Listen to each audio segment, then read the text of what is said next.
तो अगले दिन ठाकुर जी सवेरे उठे और देखने लगे यशोदा मैया देख तो नहीं रही, और ठाकुर जी चुपचाप गए महाराज जहां पर सारे मक्खन दूध दही रखे, वहां पहुंच गए गौरस भंडार में। और गौरस भंडार में एक मटकी के ऊपर से ढक्कन हटाए करके जैसे ही ठाकुर जी ने हाथ बोर के पानो प्रारंभ किया, सामने एक खंबा था, उसमें मणि लग रही थी। आज पहली बार 3.5 वर्ष की आयु में ठाकुर जी ने अपना प्रतिबिंब देखा। ठाकुर जी ने जैसे ही प्रतिबिंब में अपने रूप को देखा, अपने रूप को देख करके ठाकुर जी बोले, हो तू भी आयो यहां चोरी करवे? अपने आप से ही बात कर रहे हैं ठाकुर जी। अरे मैंने कही तो हती अपने अपने घर में चोरी करनी है, तू दारी के मेरे घर में आगो चोरी करवे? ठाकुर जी अपने प्रतिबिंब से बात कर रहे हैं।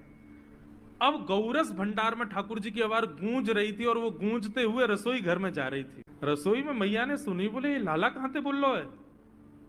उठ गयो कन्हैया? मुझको पतो भी ना चली, नूपुरन की आवाज ना आई। मैया दौड़ करके गई तो देखा ढूंढते ढूंढते गौरस भंडार में ठाकुर जी अपने प्रतिबिंब से बात कर रहे हैं। कितनी सुंदर झांकी है ठाकुर जी की। ठाकुर जी मक्खन पा रहे हैं। बोले अच्छा अब आ तो गयो है यहाँ पे, लेकिन सुन चुपचाप चोरी करके भाग जाइयो, मेरी मैया बहुत मारेगी तोकू। बाकू यदि पतो चल गई तू चोरी कर रहा है तोकू उखलते बांध देगी, मेरी मैया बहुत मारेगी। चुपचाप चोरी कर और निकल ले यहाँ से। ठाकुर जी चोरी की बात कर रहे थे, यशोदा मैया ने पीछे से सुनी, लाला ओ कन्हैया। ठाकुर जी घबरा गए, मैया कैसे आ गई? हाँ मैया, कौन से बात कर रहे हो तू? अरे मैया देख हमारे घर में चोर घुसायो है। अपने प्रतिबिंब को दिखा करके ठाकुर जी कह रहे हैं, देख मैया हमारे घर में चोर घुसायो, जे चोरी कर रहे हो हमारे यहाँ के मक्खन की, तो मैया को पकड़वे आयो हूं। नन्हे से गोपाल जी, बहुत मधुर लीला। मैया हंस भी रही है और क्रोध भी कर रही। बोले अच्छा जो चोरी कर रहे हो? बोले हाँ। चल याकू तो मैं पकड़ लूंगी, लेकिन जे बता तेरे हाथ में मक्खन कैसे लगो? तू तो याकू पकड़वे आयो ना।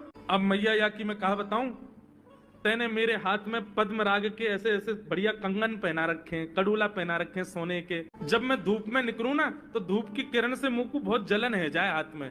तो कल मेरे सखा मधुमंगल ने मुझसे कही, बोले लाला जे जलन तेरी दूर रह जाएगी, तू मक्खन में हाथ बोर लियो अपनो, सो तेरी जलन दूर रह जाएगी। या हमारे मैया जलन हटावे के काजे मैंने हाथ बोरो है। मैया बोली अच्छा चल लाला, यहाँ तो तेरे जलन है नहीं, और यहाँ पे यहाँ मक्खन कैसे लगो? ठाकुर जी बोले मैया मैं अपनी जलन दूर कर रहा हूं। इतने में जन कहां तक मक्खी आके मेरे मुंह पे बैठ गई। बाकू उड़ावे के काजे मैंने जैसे मुंह पे हाथ किया सो मक्खन मेरे मुंह पे लग गो। मैया मैया बोली लाला तू चोरी भी करन लगो और अब झूठ भी बोलन लगो मुंह से। ठाकुर जी ने ग्वाल बालों से कहा भैया मिशन फेल हो गया, घर में तो चोरी नहीं कर पाए हम।